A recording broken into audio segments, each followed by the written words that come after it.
Children of all ages, welcome to the Wrestling Den. I am your host, as always, Macho Man Ricky Savage. Yeah. Please go follow us live on Rhode Island Broadcasting, YouTube, and Sports Unfolded. We are live every Thursday at 7 p.m. Not quite. We're at 7:05, but hey, we're very, very close to bell time. Just a little shy. Technical difficulties. Either way, follow Sports Unfolded on Facebook and Twitter at Sports Unfolded. By the way, you can also follow the Wrestling Den on Facebook and Twitter as well. At the Wrestling Den on Facebook and at Wrestling Den TM. That's right. We finally have a Twitter now. And we have a Facebook page. So please go follow us. You can also follow us on Anchor, Spotify, and Google Podcasts if you miss all the action. Trust me, you don't want to because it doesn't get better than this in person. But you can listen to our voices if you want. Follow us on there. So anyways, we are your premier source of all things wrestling, past, present, and future. I am your host, as always, Macho Man Ricky Savage. Yeah, and this is my co-host, Nick, the soon-to-be Wrestling Den World Heavyweight Champion. Soon to be. That's what you are. Mm-hmm. But where is the world title? Where is the World Heavyweight title right now? Is it with Kenny in South? I certainly hope not. I mean, there's the old behind me. But don't you worry, I always come prepared. I got Miss Liz right here, brother. She's got her own seat. Yeah, she's always with me. Every time I go to work, guess what? Miss Liz. Anyways, today we have a special Don't worry, you're going to have to get some bubble wrap, some packing tape, a box, because not only am I going to beat you with my superior opinions, you're going to have to ship it to me, and the humiliating aspect of it is you shipping it to me, going off to the USPS and sending it this way. So, I will say, I have all that stuff already. Because I got some stuff in today for my key lights. You're like, it's truly because you anticipated that I'm going to beat you like a step-headed red child.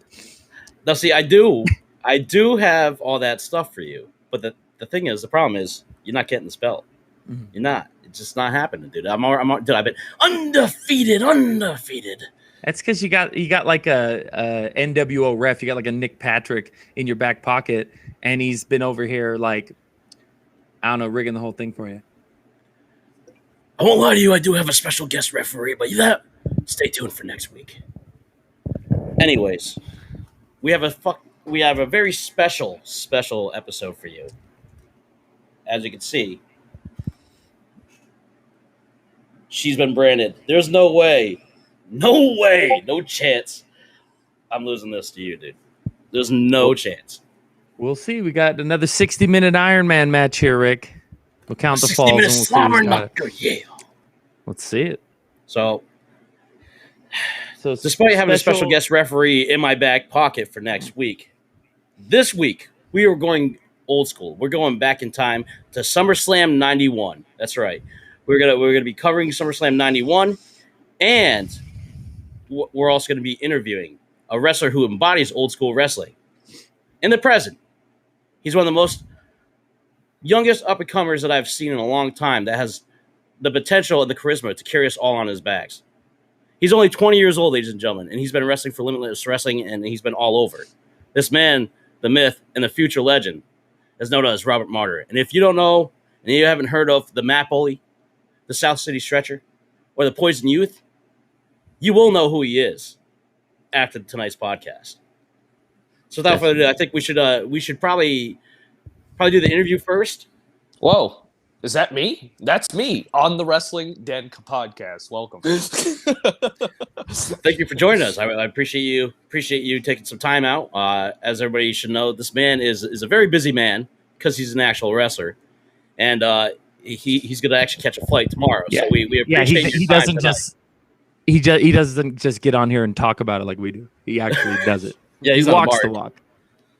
Hey, we used to walk the walk too. We did. You want to know what the funny thing is right now about these three people right here? All three of us have been, in one way or another, a part of a different universe called WWE 2K19 for me and Robert Martyr. Oh, yeah. Creator Wrestler. And me and Nick actually go back to 2006. Jesus. Yes. All right. So three people here have all started with like online wrestling and doing storylines and stuff to actually being two knuckleheads that do a podcast and a knucklehead that wrestles and wants to be on it. Yeah, it's weird. It's crazy how things like that line up because usually when you're just playing games for fun, you don't think, oh, I might actually do this for a living.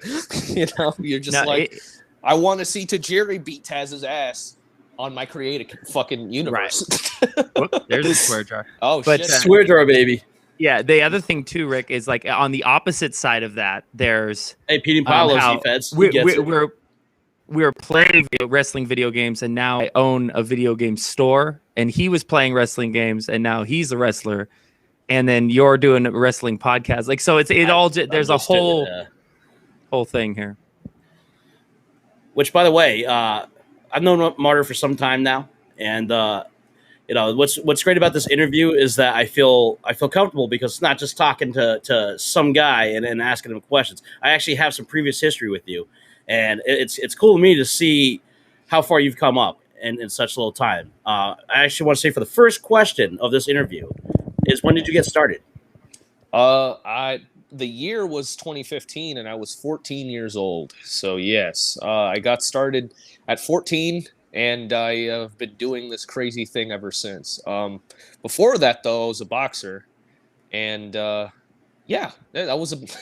boxing was a thing that I did, and it was very very interesting because most of my family does it. So I was kind of like trying to play my GameCube when they were like, "No, you have to fight people." So I was like, "Okay."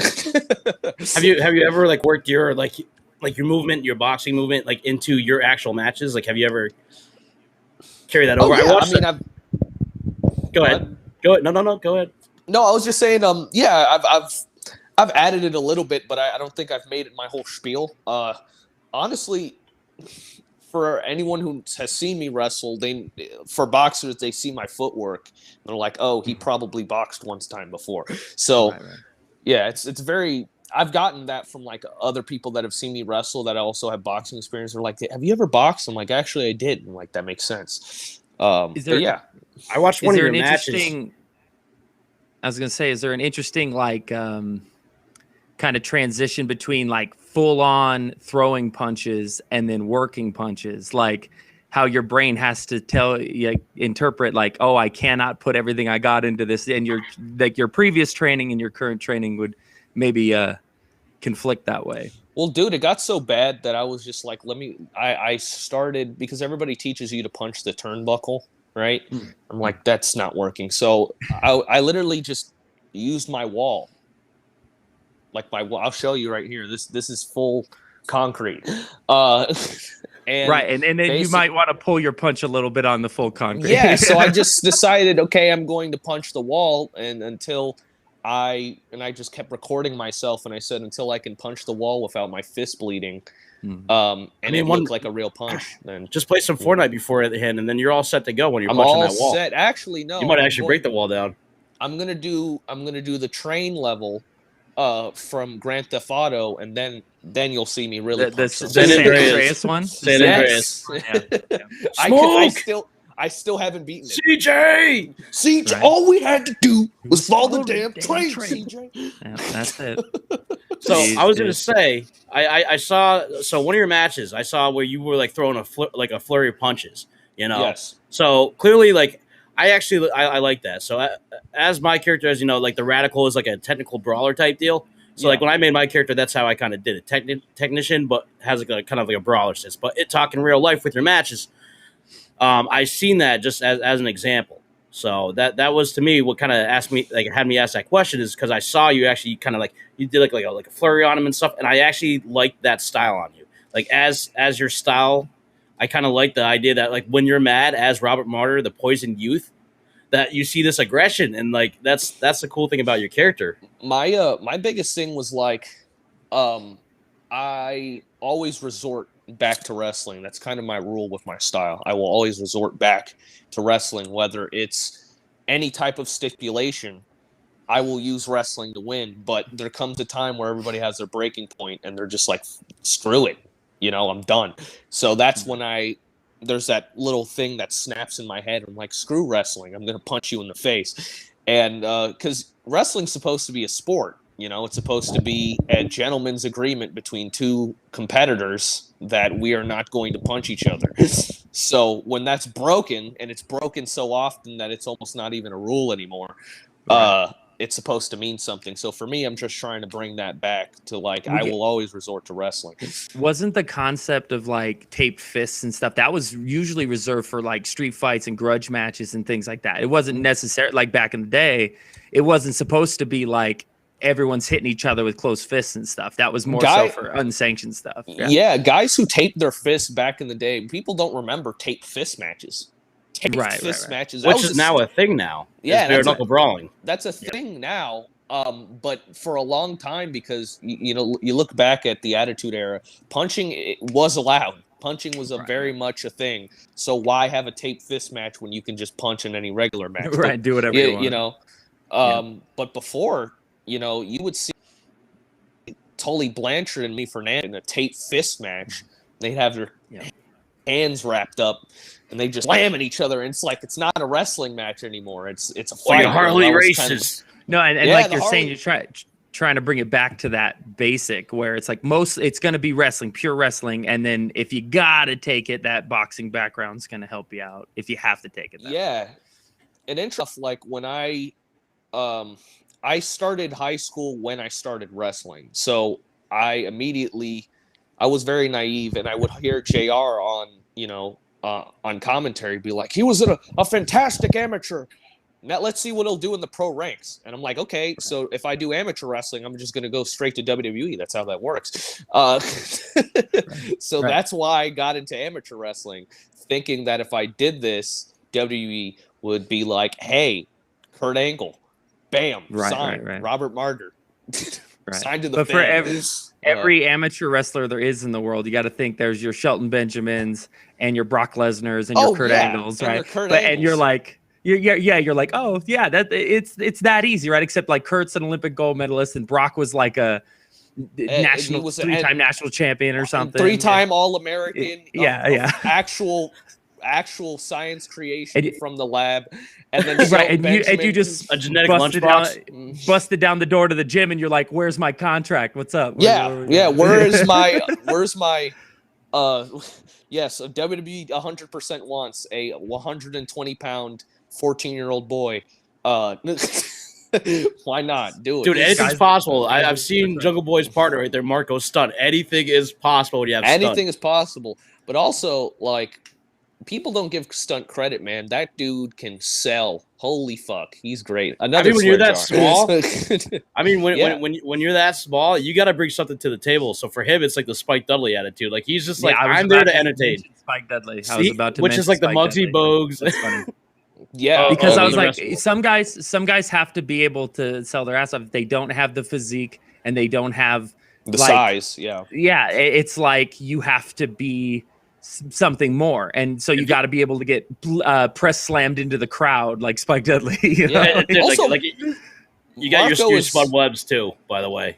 Spud Webb's crazy. Also, I've met Marco. He's insane. He's a crazy person. He is not normal in any shape or form. You got to have that to make it in wrestling too. He's absolutely willing to take literally anything you ask him to, and it's very scary. I worry for him. Well, that's the thing. As an entertainer, though, like Orange Cassidy, when he pockets his hands, and then he dives to the ropes, doing things like that are that's a little risky. Yeah, it could. People don't realize that could 100% kill you. Your foot gets caught into the rope. You just drop on your neck and you break it. Or you just catch the rope with your neck. Well, sometimes I worry about how they handle certain spots, high spots in AEW in particular, because what was it? Matt Hardy got super duper hurt doing some unnecessary stuff that didn't he concuss himself. I'm trying to remember. It was. Yeah, I just remember Rebby Sky just losing her fucking mind, and another story jar losing her mind on Twitter. Oh god. Well, and what people were pointing out is Matt Hardy when he was in his 20s and they were doing the TLC matches and stuff. Okay, these hungry guys trying to get over, but Matt's established now. He has should nothing be to prove. above Yeah. he should be above having to do some death match. He could just chill out, do his thing, his little Right. like woke and shit. Delete. And then, Yeah, but I don't think he's doing that. Yeah. I think he's hey, a listen, money guy. if he gets access to the swear jar and gets freebies because he's being interviewed right now, I'm gonna let you know I'm in on the game too. All right, anything goes, no holds barred. No I holds barred apologize today. to anybody listening. If my nephew's listening right now, please tune this out. Thank you. But now's a good time since we do have a pause. For anybody just tuning in, by the way, please go follow us on Anchor, Spotify, and Google Podcasts. Go follow us live. We're always live, 7 p.m. every Thursday. Rhode Island Broadcasting, YouTube, and Sports Unfolded. That's where you can follow us, at Sports Unfolded. Also follow us on Facebook, at The Wrestling Den, or Twitter, at Wrestling Den TM. Follow Sports Unfolded, at Sports Unfolded on Facebook and Twitter. And other than that, our special guest of the night is Robert Martyr, who we are actually asking questions right now, and he's got answers for us because I got answers. As marks, we all want to know what it's like to be in the industry. I have a question for our host. Which one of those things should they do first? Because you're like running down how many things we're plugged into, and I'm like, do it all at the same time. All at the same time. Listen, there's a lot for me to cover. We got our gracious host, we got Ron and we got Eric of Sports Unfolded and Rhode Island Broadcasting. So we got to make sure we always thank where can we find more on our guest though? He's plugged into social media. Where the Stretcher RM. Yes, on Twitter and anything else, please do. At Death to Martyr. On Death Instagram. to Martyr. Yes. There you go. Follow the man. So as you can follow his meteoric rise to the top when he gets it. To the moon, baby. Most importantly, follow him right now. This man is on fire, and we're gonna get into that. So actually, one of the things I did want to ask you, Robert, is talking about like your boxing style, and then talk about how there's that the sport and how there's like pretty much a verbal agreement between two men that they will not throw punches. But has that happened to you in your time of your career? Have you ever had to actually kind of like hit that hard with somebody? Oh, yes. Yeah, where it turns into when the work turns into a shoot. Actually, some potatoes, right? Some receipts. I've given plenty. Yeah. There you go. Definitely, and have taken plenty. Because sometimes I get excited, and sometimes I get a little bit too excited. And big old vet that's wrestled way longer than I've been alive is like, "Bam! Slow down, kid." Grabs headlock. Right. But it hasn't happened in so long. Actually, the only time recently is when I wrestled Fit Finley's son, Brogan Finley. Brogan Finley. That's right. Brogan. I wrestled Brogan Finley Friday. Last week, and I slapped him, and I caught him right over here, and then he was like, "Welp, when?" Dang. Oh no! And my jaw popped out of place, and that's not legit popped out of place. So when the match airs, you'll see me actually you'll think I'm selling the jaw. No, I'm actually grabbing my jaw and putting it back into place where it belongs, because my jaw was hanging out like that, like a little stuck. So I popped it back in and continue the match. That's a CVS-sized receipt from Brogan Finley there. Bro, I'm glad because his dad was there watching. So, that's all I cared about was his. Well, that's not all I cared about, but Fit Finley is like my number one guy. Yeah, you got him. You got your Harley Race. Is another one of yours, I believe. I got Roderick Strong. Yep, Harley Race. The Race, Roderick Strong, Fit Finley, Brian Danielson. Those type of guys are my biggest influences. Well, my first reaction to it. What about a certain Tiger? I saw some of your wrestling, yeah. And then I'm trying to think. As far as actual things getting out of hand, was probably back in 2019. I want to say 2019. And there was this guy, he will be unnamed, but he basically is a very big liar, and he doesn't know how to lie correctly. He was like, hey, he would always say something along the lines of, I have an NXT tryout next week, and then it would never happen.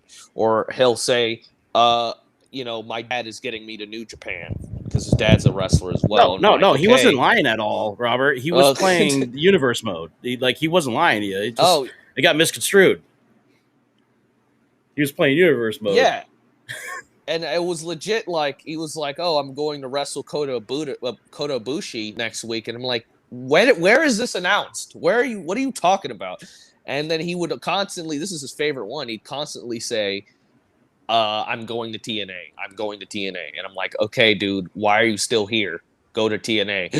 Right. And basically, we got in the ring, and honestly, I didn't know he was shooting on me until he told me in the back after the match. I was just like, okay, whatever. And he was very shocked at the fact that I wasn't reacting the way he wanted me to because he had shot on me. I'm like, "Hey, good match, man." And he's like, "Yeah, I shot on you." I'm like, "You did?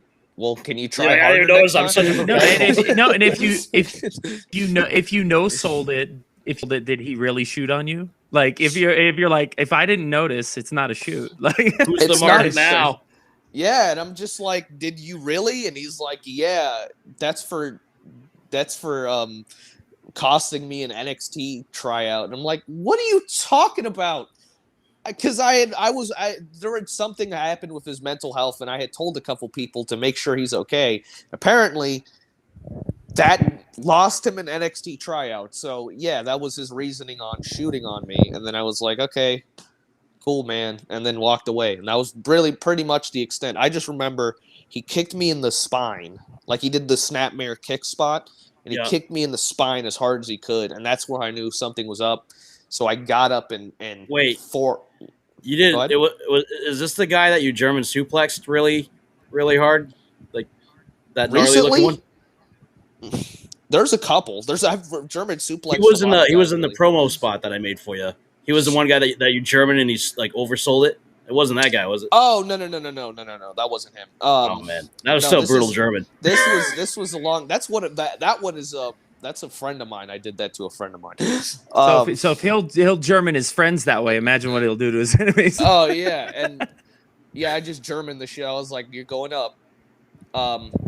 It says, what are your short-term goals as far as wrestling? I will answer that question in 1 second before I finish this.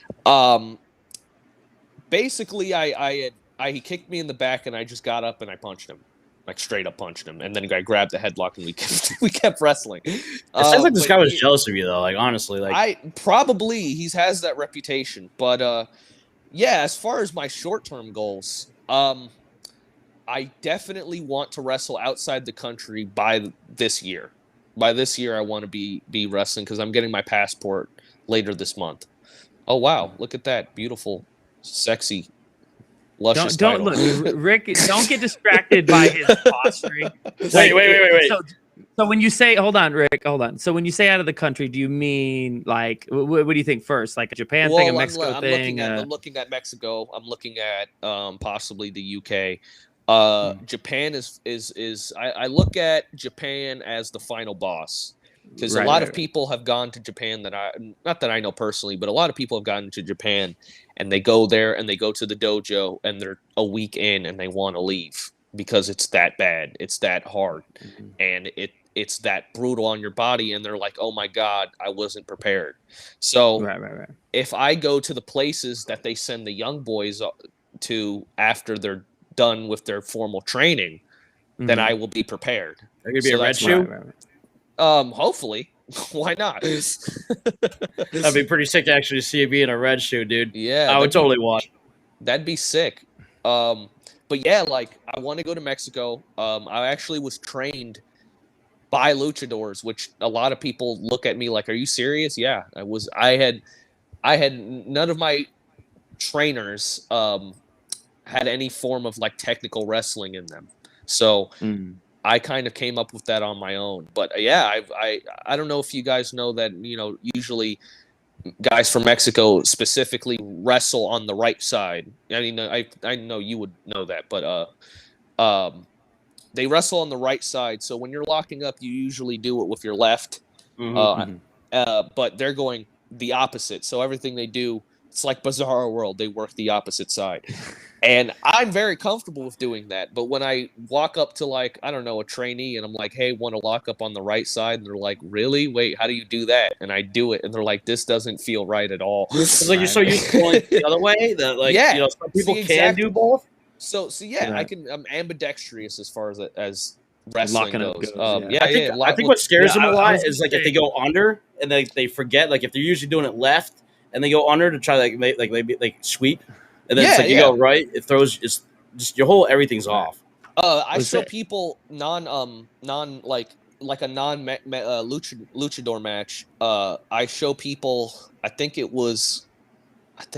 can't remember. Sarah Del Rey versus El Generico from a Chikara show. For Mhm. some reason, they are both American wrestlers. Why would they do this? They wrestled the right side the entire match, and apparently the story Yeah, is behind it okay. is somebody said you can't do that, and they did it. A whole 20-minute Well, match on the it's right like side. what's that? There's that game where Larry Bird shot with his left hand for an entire basketball game because he decided he wanted to. It's like that kind of concept. You want to challenge yourself as an athlete, do something different. Your left hand is only as good as your right, So Rick, like, what happens if you get hurt? Can you hear me okay? I can hear you just fine. Uh-oh. Can you hear me okay? Uh-oh. You can? Okay. Mm-hmm. You might be delayed. Can you guys hear me okay? I must be lagged out, I think. Was one of the things I was going to say since I have the floor here. Yeah. I was just listening to like Conan talk on a podcast. Podcast talking about podcast, by the way, just throwing that out there. Podcast Inception. I shall return. Technical difficulties. All right. I got you. Robert, are you there? Nobody.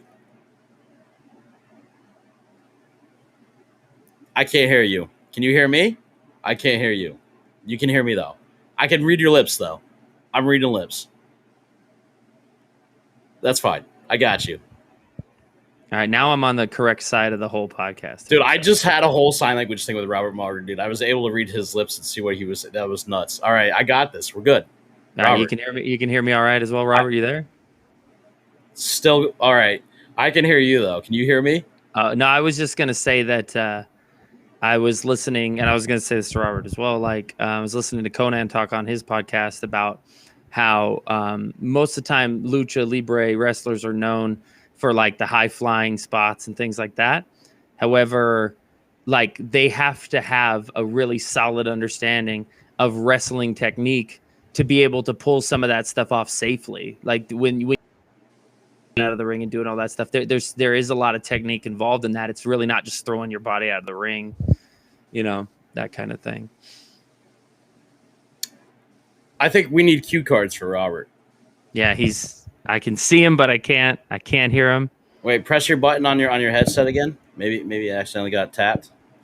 Because you're flexing hard, dude. You were getting it. He's flexing on Gates. All right, squeeze ball. I'm getting that. Squeeze ball. I got the juice is worth the squeeze. The cream rises to the top. The cream rises to the top. Yeah. Yeah. Can you hear us? Can you hear us? He can hear us. We just Okay, can't so hear so him. all I was just saying to Rick was that there's a lot of technique involved in lucha libre wrestling, even if it just looks like sometimes you're diving over the ropes and through the ropes and stuff like that. Because Conan was talking about that on his podcast, where they didn't like when a lot of those guys came over to WCW in the mid '90s, they didn't expect them to have a really solid foundation for. Well, let's be real here, because they didn't just come over there. WCW and WWE just picked from ECW. That's what ECW was a training ground. And they didn't mean to be. These were their guys, but they kind of understood, like, all right, you're going big, especially with their whole thing with WWE that they had worked out, where they did that one Raw where, like, the couple weeks that ECW invaded.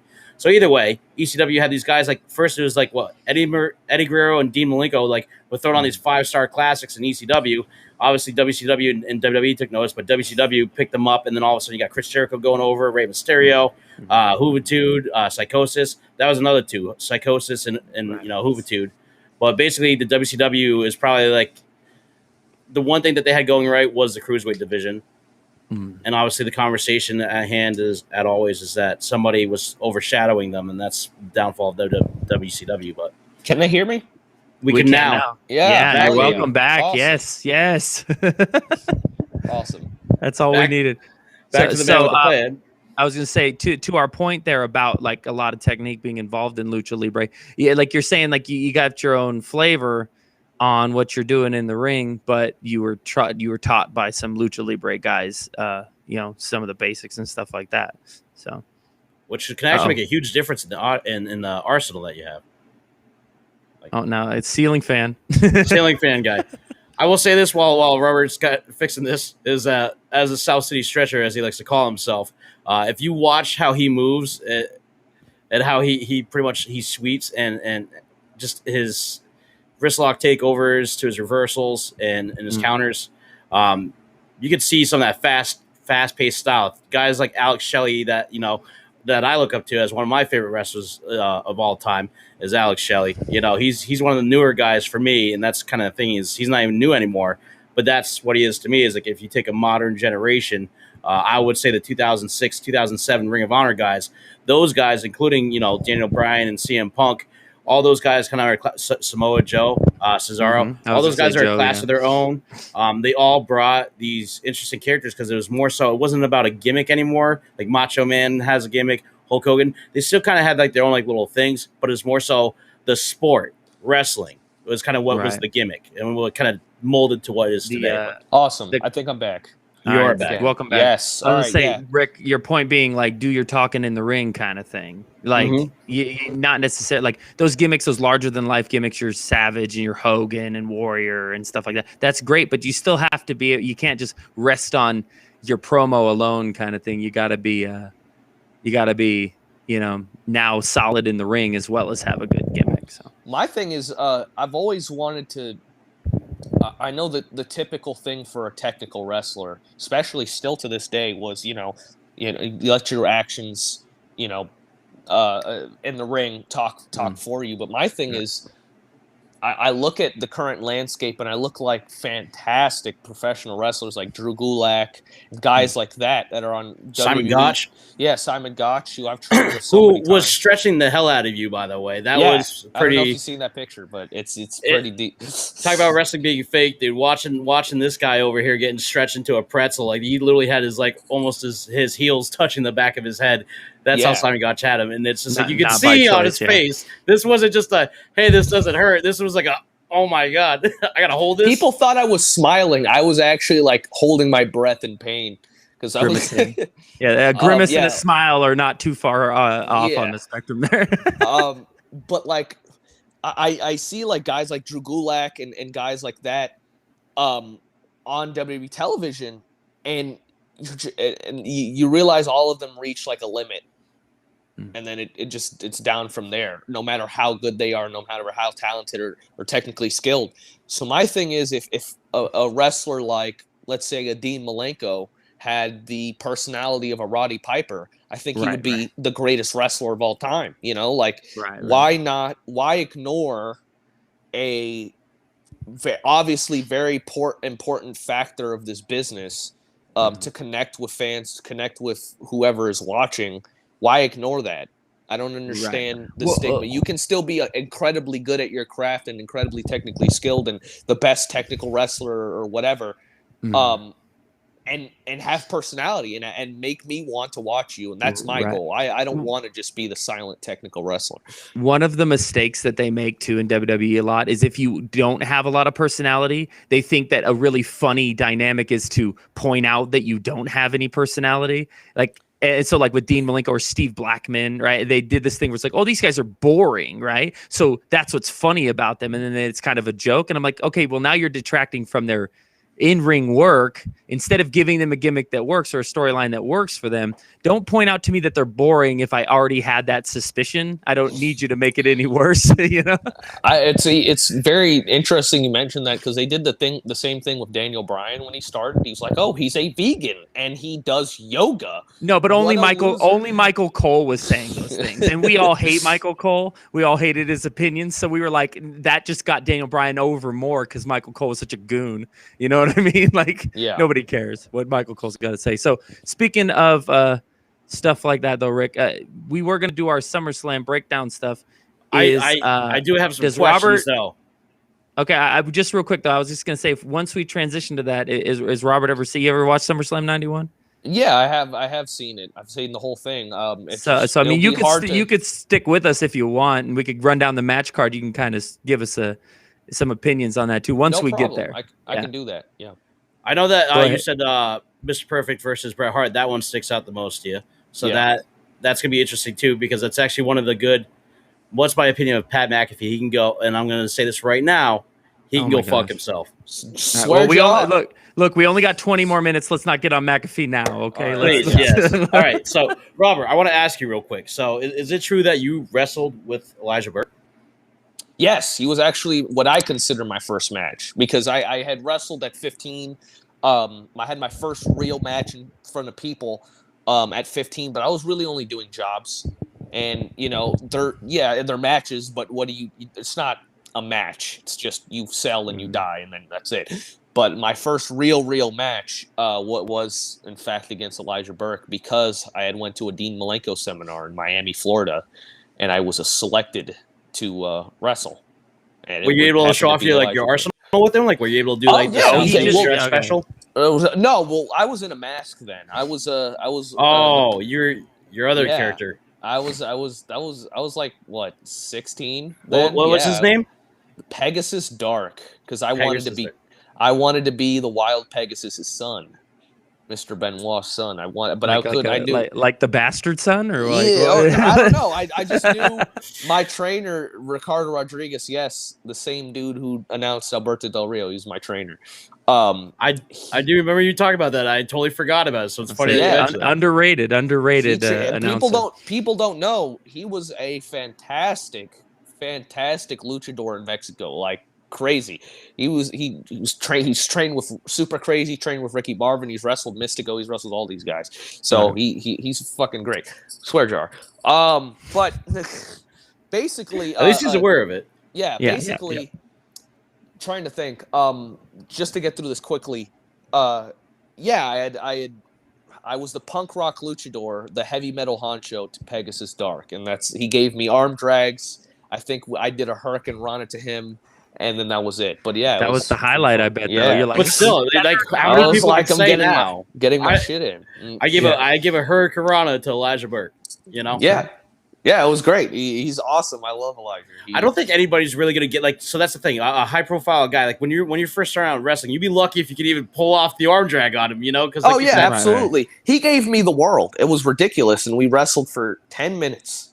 10 minutes on my first real match with That's Elijah like a long Burke. time. Like it's a short time, but a long time in terms of being in a ring. 10 minutes with Elijah Burke is sweet, especially if you're not just being tossed around. He could have just squashed him, Elijah Express, and this guy's like, I shook his hand and then he whipped me off the ropes, and then that was it. I didn't see anything after that. You're like, I don't remember any of it. I was a bit concussed. And it was also in front of like the biggest crowd I had wrestled in front of at the time, like 200 people. So it was like pretty crazy. Highlights. Yeah. But now, go ahead. Sorry, go ahead.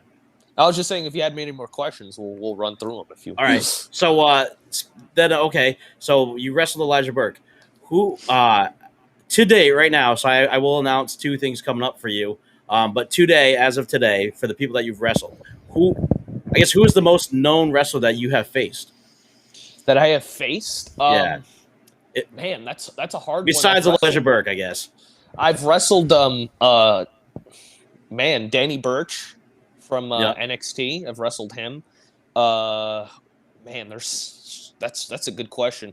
I'm wrestling JD Drake. That's the guy. One of the guys I was going to mention. So JD Drake. Man, you're really giving me a hard time right now. I've wrestled some dudes that have definitely been on TV. So he's 1/4 of the Wingman on AEW. Yes, I am wrestling Jacob Fatu in August. Oh, 20th. There's a good. Yeah, that's the one that I'm looking forward to personally. Because that is a huge match for you. I feel like it is. Like it would be for me. Dude, and it's the biggest match of my career. I was gonna say that's a wrestling family dynasty member. You know, so but he's faced Brogan Finley, dude. Like this guy is facing.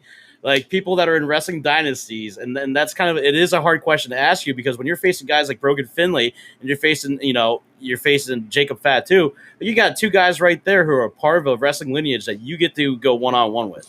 Yeah, and the opportunity is amazing. I've wrestled for the Wild Samoans wrestling school's show, so I've gotten to meet the two original Wild Samoans, which is awesome. Nice. That's cool.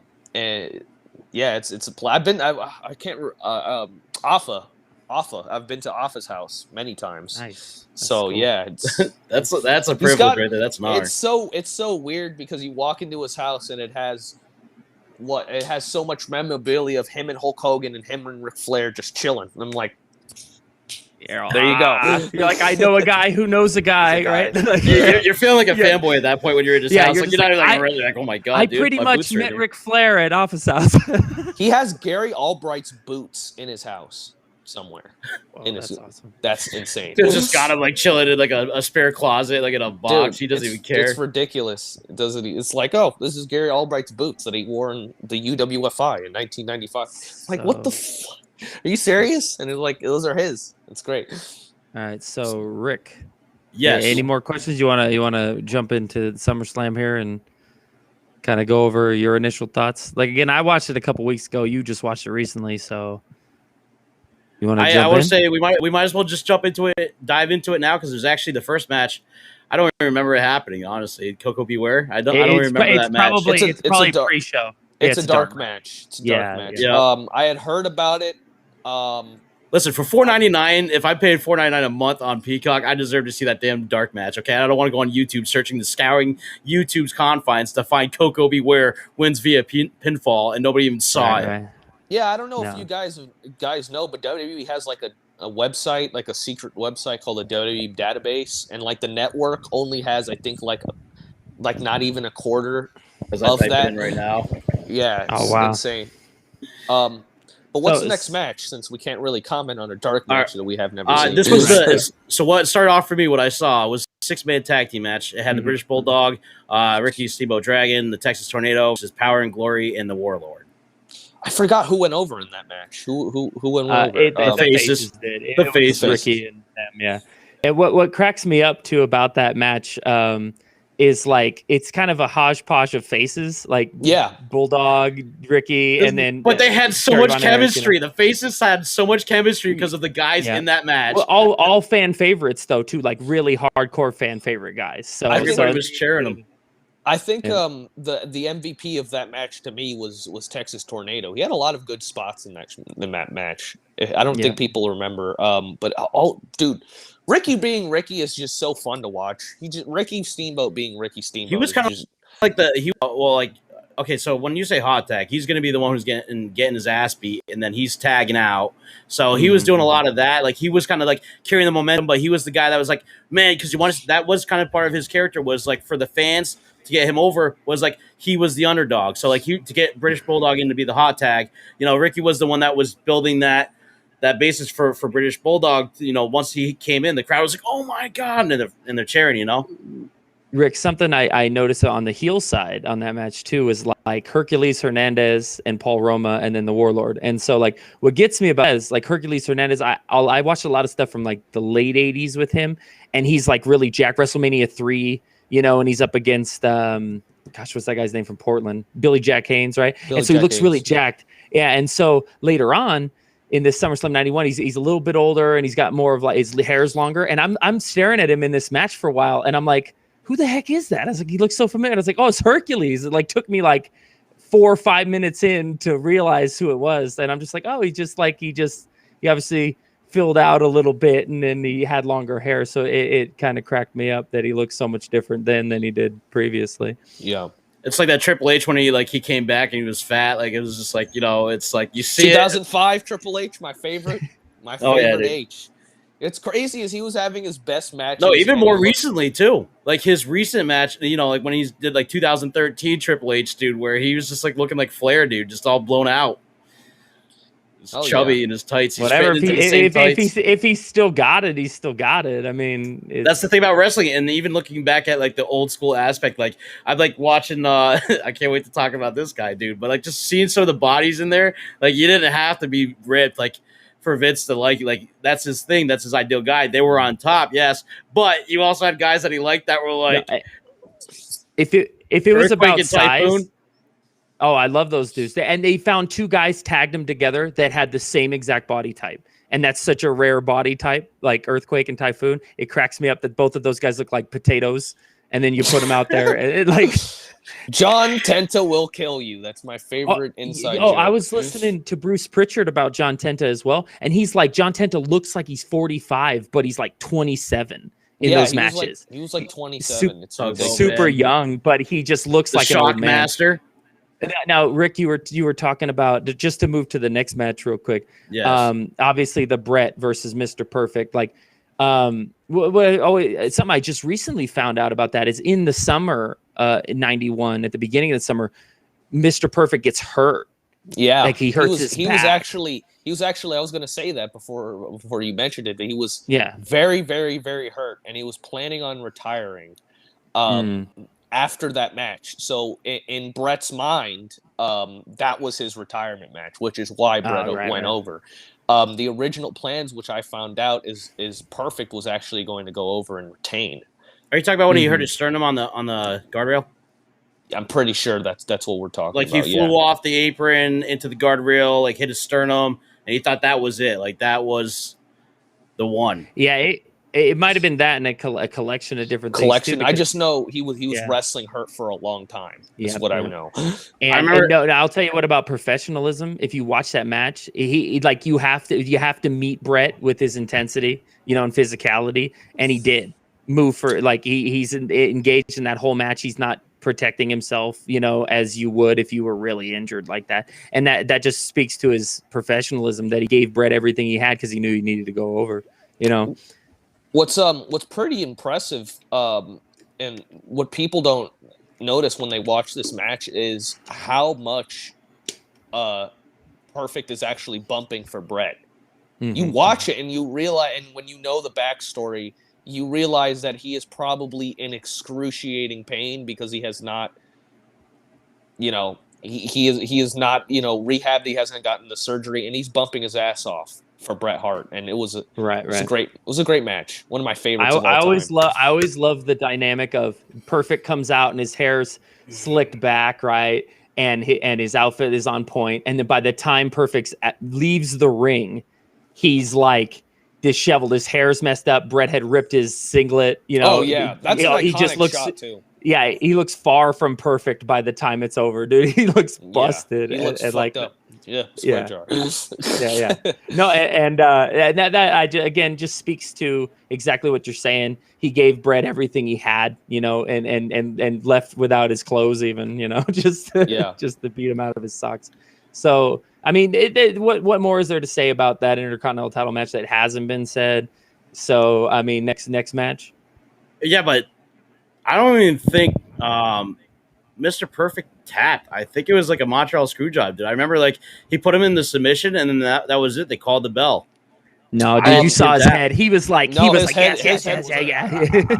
like, I don't. You don't have to tap the back with his head. You don't have to physically tap. You can verbally confirm. Okay, it could have been like Austin, dude. He could have just passed out in his own blood, dude.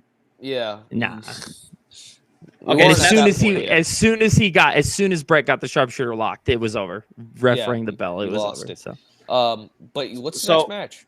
Okay, so this match is gonna be more unfamiliar for you, but we just talked about them: the Natural Disasters versus the Bushwhackers, which had Andre the Giant come out in his crutches, dude. It was just Andre, which I want to say for this match, watching like Andre the Giant, like I had no idea what was going on. I'm gonna be honest here, like I'm gonna go back and I definitely want to pick a point in wrestling to start, maybe 1985 or 83, and kind of work my way up. And I'm just saying I want like a nice natural progression because I want to be able to talk about these kind of old school matches because that's the thing.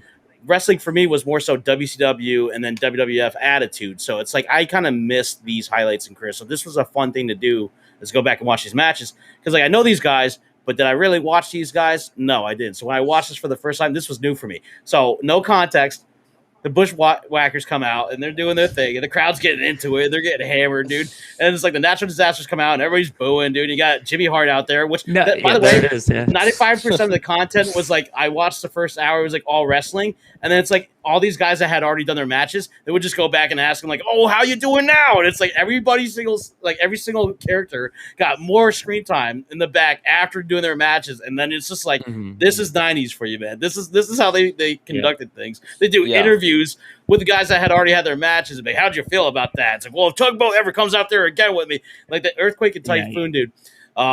I'm watching these two big guys, and then the Bushwhackers, and then it's like, was it they went out there like Andre had the cane ready to go, but like the one thing that confused the most, Legion of Doom comes out, dude, and I was so confused by this. Like these two guys are badasses. They're coming out there and they're like chasing them off and chasing them into Andre, and then he lightly hits like Bobby Heenan on the back or whatever, or And like, well, Rick, they're trying to create a tag team division. Like they're just trying to keep the camaraderie going as far as like Legion of Doom, and if they go over later, become the champions, the Natural Disasters are supposed to be kind of coming up, face them kind of thing. They're just trying to keep that whole concept fresh, and you're just like hers, and then the Natural Disasters, the Nasty Boys, Legion of Doom, and you're, and so the context there, if you're not familiar, what's going on here? I understand what you're saying. Yeah. So, but sorry, and I said Bobby Heenan. He didn't get involved. I will say though, like watching as far as watching SummerSlam goes, like Bobby Heenan. That what I loved about that was that we didn't talk about it. Like that Roddy Piper was out there on commentary with Gorilla Monsoon and Bobby Heenan, the whole time was looking like a dick, dude. And like Roddy just kept calling him out and all this, and like that was the biggest chemistry for me. Like the thing I was most tuned into was every time I heard Roddy say something to Bobby, dude, and like Gorilla's like, okay, knock it off. Like he was like Bobby was getting just like beat down the whole time by these two, dude, because he was just like saying stuff, and they're like, what are you talking about? Like he was just like so out of place, dude. Like when he went back to Hulk Hogan's locker room, he's got the title belt, and he's trying to like tell him like Ric Flair, get the better title or whatever, and like he just slams the door on him, and he's all like, I love when Rod, as soon as he came back, he's like, Bobby, and he's like, what happened there? And he shut the door on you, and like Roddy's just like picking on this guy the whole time. He's just trolling him, yeah.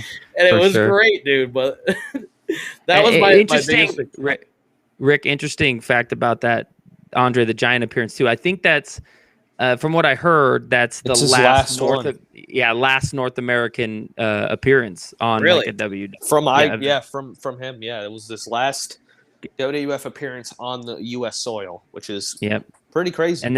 And then after that, they go on a European tour, which was really cool because that European tour that he goes on ends in France, and that was his last like public appearance. So at home and all that stuff, it was a really cool, cool kind of storybook ending as far as that goes for Andre.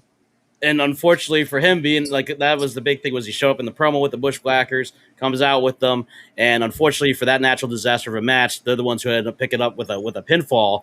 But it leads to all that chaos, and it leads to my two favorite guys coming out of the night was Legion of Doom to like kind of just like break up the chaos and be like, yo, we're here, like if you want to go, what a rush, right? And then it moves on to Virgil and Ted DiBiase for the $1 Million Championship.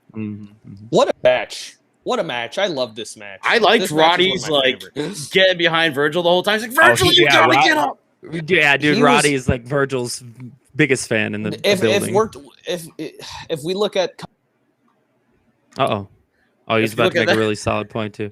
I was gonna say, no, I don't know if I remember this correctly, but I don't know if this is Virgil's like real first big match or even real first match on TV. It was his first big match, like his first big match.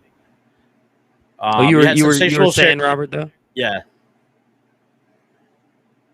You there, Robert? Can you hear us?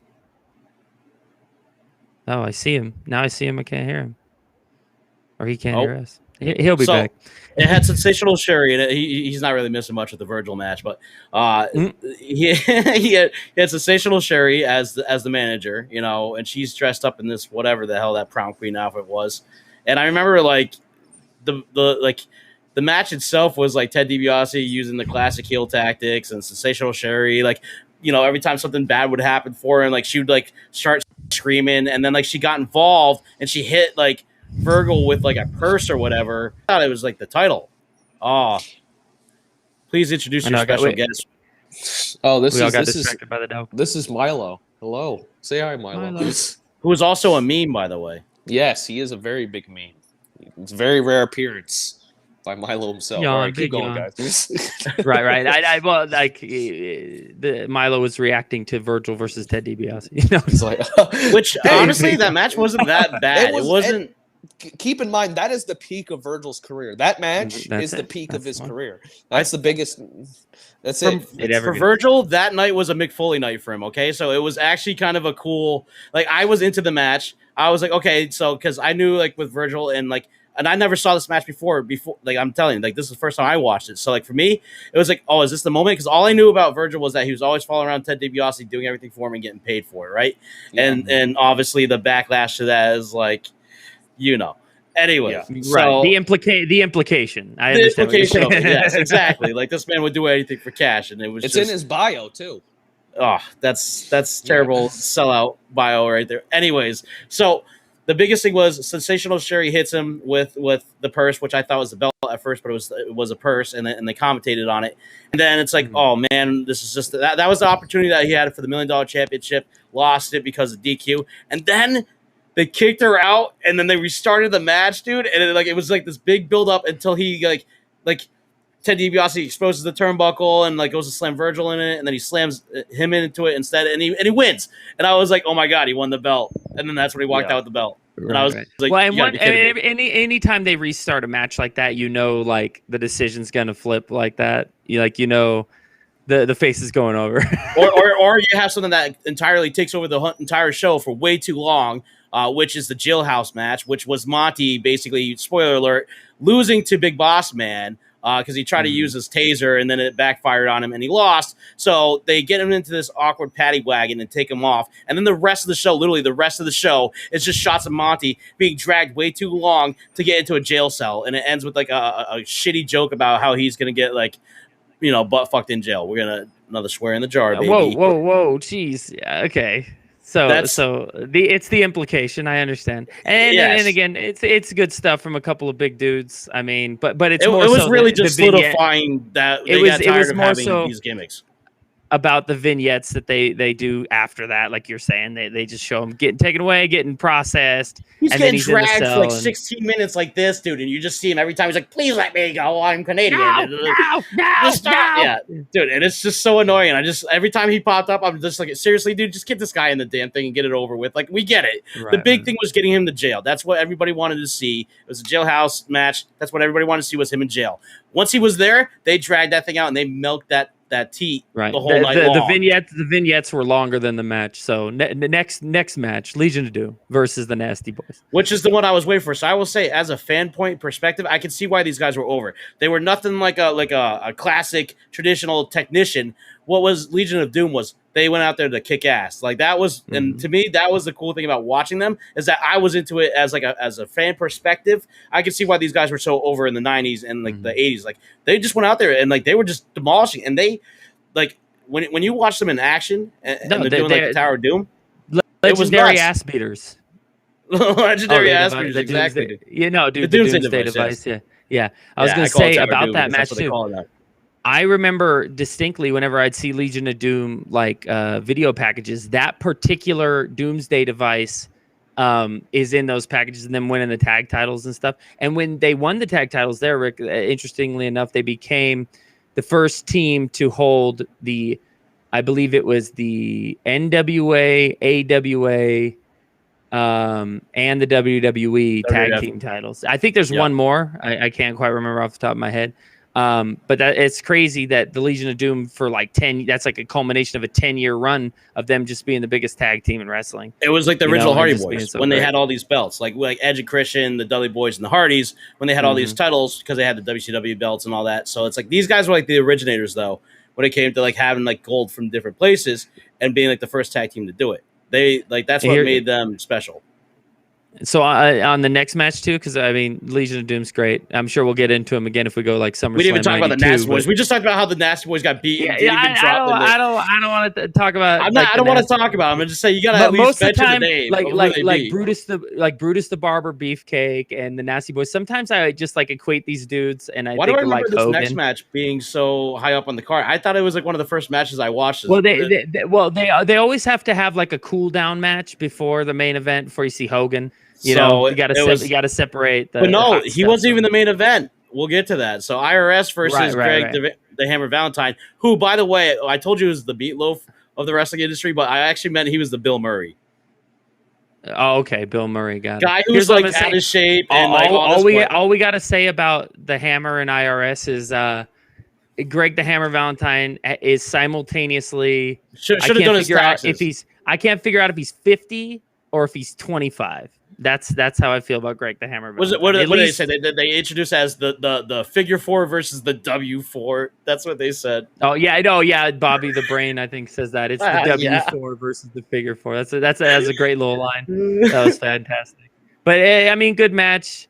A couple of good. It wasn't really though. I mean, like I saw the charisma and Hammer, but like to me, it was just like I was watching this guy and I was more confused as to why I was so into a dude who's nothing but something at the same time. Like it was his blonde hair. You gotta think about it this way: is Mike Rotunda, right? Is like that guy IRS's real name? I was gonna say, and Greg Valentine. Those are just good wrestlers into the story. And if it's just a throwaway thing, and if it really was, it didn't seem like there was much story around it. It's still just a couple of guys you can put on a pay-per-view, have a solid match, and that's that. So, if anything, Rick, I know we're running out of time here. We might have to do the match made in hell and then the match made in heaven at the beginning of next week. It's possible. I mean, we can just basically tell you that the match made in heaven. It's Macho Man Ricky Savage's favorite moment of the night. Yeah. Right. So and then again, that's what we should do. If I don't know if Robert's going to come back, but we should definitely thank him for coming on the show, answering our questions, and being a great guest. So I will say, as far as this is what you were talking about last week. Was you talking about because we were talking about Iron Sheik, but he wasn't Iron Sheik in this match. He was Colonel Mustafa. That was his, and then you had General Adnan and you had Sergeant Slaughter. Right. And they were facing off with Hulk Hogan and Ultimate Warrior in a like what an interesting thing too. Like 2-on-3 handicap match, and then like the added dynamic of Sid Justice, like being the special guest referee. Like, oh, is he going to turn on it? Like, who's he fighting for? Yeah, which way? You're like at first it's like, which way is he going to lean, right? And then the whole the match. Yeah, does he go down the road to the left or the road to the right? And it's like that whole thing was like what? Oh, Hogan would bounce off the ropes and then he bounced into him and they would stare off and he was like, I don't know. And they're obviously did that with Ultimate Warrior too. Planting some seeds between Sid and Hogan. Because that was the thing. It was like that was part of the whole story was we got to make it look like Sid didn't do it intentionally, but there he is just in the way. So it's like oh snap, something's gonna go down at any point in time. Even though it was just really milking the teat and they didn't do anything other than they won, obviously, and then it's but the big thing is that match was Colin Mustafa getting in his arsenal, General Adnan coming in and just doing that weird assault that he did, his same moves that he would do. The basic Slaughter taking all the real bumps. Yeah, and Adnan would just come in and just do with the meat, slap it right over his back with his forearm, and just clobber him with axe handles, and he was just really generic. So it was that was their whole dynamic. Tidbit about that match too. So at WrestleMania of that previous year, Warrior was disgruntled because his payoff wasn't as big as Hogan's. And so what he did is he held Vince out for more money in this match, and he wanted to make sure he had the same amount. He got paid the same amount of money. And so right after this match, immediately after, as Warrior walks through the curtain, there's a letter from Vince McMahon, and it says something along the lines of, "You held out for more money. That was a mistake on your part." And then he suspended him right after this, immediately. And so that's an interesting thing about that. So it wasn't a match made from hell. Yeah, dude. No, and it was really Warrior versus Vince, because Vince is just don't do that to me. I'm going to pay you up. Because Vince's whole thing, his philosophy is get the match in the ring. Get the match in the ring. And so he got the match in the ring, but then he was done with Warrior after that until I don't know if Warrior comes back after that or if we don't see him again till 95, which then they had this big falling out then too. So obviously that was a whole thing. Yeah. And we're going to talk about that. Actually, we will get into that eventually. Yeah, we'll definitely get into that. But as far as that match goes, so speaking of toxic relationships, and I hate to be this way about it, but then we reached the match made in heaven. So, well, all I was going to say is that when Hulk Hogan won and then Ultimate Warrior left, he called out Sid Justice to come take his shirt off and do the pose with him and flex poses. off. Yeah. So that was a little weird segment, and even like to this day, it's kind of like a little outdated. But like, yeah, and just do his taunts. But the match Dude's made in over. heaven, and you can say it's toxic, but that's just your opinion, man. And I will say, No. I just watched the A&E I know. biography The with real Savage, thing and the real the thing truth of was- it is they were on the rocks and they were like in a really bad spot in the relationship, but then they had to be out there. Well, do you see it in her everything face? was great. You could see it in her face when like even like when they showed the vignettes, like you could just tell Macho Man's a crazy dude. Like you just tell something was not all there, dude. This is the madness. You know, I'm starting to become a little insane, Angie. No, and it's still a beautiful moment because even if the truth behind it is this, that, or what have you. As a wrestling fan, you're appreciating it for what it was at the time. But once this all came out and you found out it wasn't as beautiful as it looked, not all. Oh, dude, one of my favorite lines from Ultimate Warrior out of this was, "What seems to be, it seems to me." Like that right there, dude. That line right there sums up this relationship with them. And it's like, as a fan, you're watching them get married. And the whole time I thought something was going to happen. Again, coming in as a fresh perspective, I saw the vignettes. I'm like, something's going to happen out of this. There's going to be some kind of interference or something like that. It's going to just break up the wedding. And, it's an age-old thing in wrestling that all contract signings, all weddings, all like all bets are off, baby. All bets are off. Every time. Yeah. Every time. And so I was expecting they saw it through. And they did do the thing later. You're like, oh, the wedding itself. No, they did the thing later at like the reception where Jake the Snake, like a cobra pops out of a box. That's later, but it doesn't happen here at the moment. So so they gave you like what you expected and then what you didn't expect. Which is the most uncomfortable look from Miss Liz's eyes when she had to say, "I do." I love the thing that was, "Oh yeah," that's what she does. She, "Oh yeah," like she was like doing his, "Oh yeah." And that's the thing. The crowd just goes nuts because they're committed to this relationship. They're committed to this abusive relationship between Macho Man and Elizabeth. I hate to laugh about it. But that's the sad part about it. That's the macho sadness. Yeah. Not even like you're saying like kayfabe. So kayfabe wise, even then he was very overbearing and Art was imitating life. And every time me and Jim talk to Miss Liz and he just like, "What are you doing? Don't be talking to Miss Liz without my permission." Yeah. Like coming out in his character, he was just, and like, that's the thing. He'd push her aside and like, "I'll focus on the Intercontinental Heavyweight Champion of the world." Yeah, that's right. Yeah, you're talking about like the WrestleMania 3 stuff and Mary Hart's trying to talk to her and he's just like, no. Yeah, exactly. And he was very like that. And he'd grab her hand and he'd rush off with her and like drag her along. And she's just that's why it's the whole reason the Mega Powers exploded too. It was like I love you like a brother. Oh, what you gonna do, brother? When I love you like a brother, and I love Miss Liz, but not what you're thinking. No, and you know what? I often think especially after watching the Macho Man biography thing, is I'm just like, you could just tell there's this relationship between Macho Man and Hogan, like. You know what I'm saying? Like they're buddies, they're friends, and they're on-air personas and all this stuff, and then the NWO together. But you could just tell there was like they were like frenemies all the time. They loved each other. You could tell that they cared about each other, and that's why it mattered. But that's why they were always at odds, is because Macho was always in Hogan's shadow, and the consummate politician like that Hogan is. You just know that he's probably constantly using his backstage power, to stay one step ahead of Macho. So I kind of really excited though, because I do want to talk about this kind of stuff. I think that's the one thing that I do want to do is go back. We could do a whole episode on Hogan and Macho. Man. So that means I got to do, if I got to do that means I got to do like a little bit more research from the 80s into the 90s, because that whole thing with the Mega Powers exploding and everything, and even into WCW. Watch from then to get that, you'd go from WrestleMania 4 to WrestleMania 5. So WrestleMania 4 is when Hogan gets eliminated from this tournament, and then Macho wins the title, and then it's kind of like Hogan's like having, or like Savage having what Hogan wants, like the belt and Miss Elizabeth, and so it builds. You have to watch everything in between. Everything in between WrestleMania 4 to 5.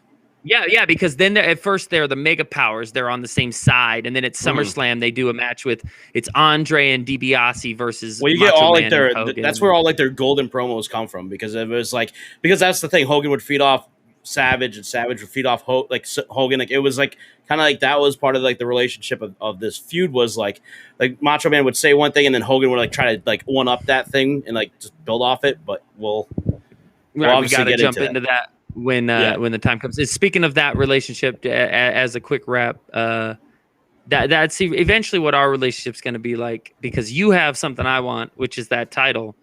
And, you know, I'll let the fans dictate how that goes and whose opinions are better and who walks away with the belt. But we'll have to conclude that next time Does that on mean the Wrestling Den podcast. So does Kenny get disqualified from this match since he's in South Carolina and he can't be with us right now? He's not included in this. But does that mean Robert Martyr can be? He could if he wanted to be. He'll stretch you, dude. You better watch out.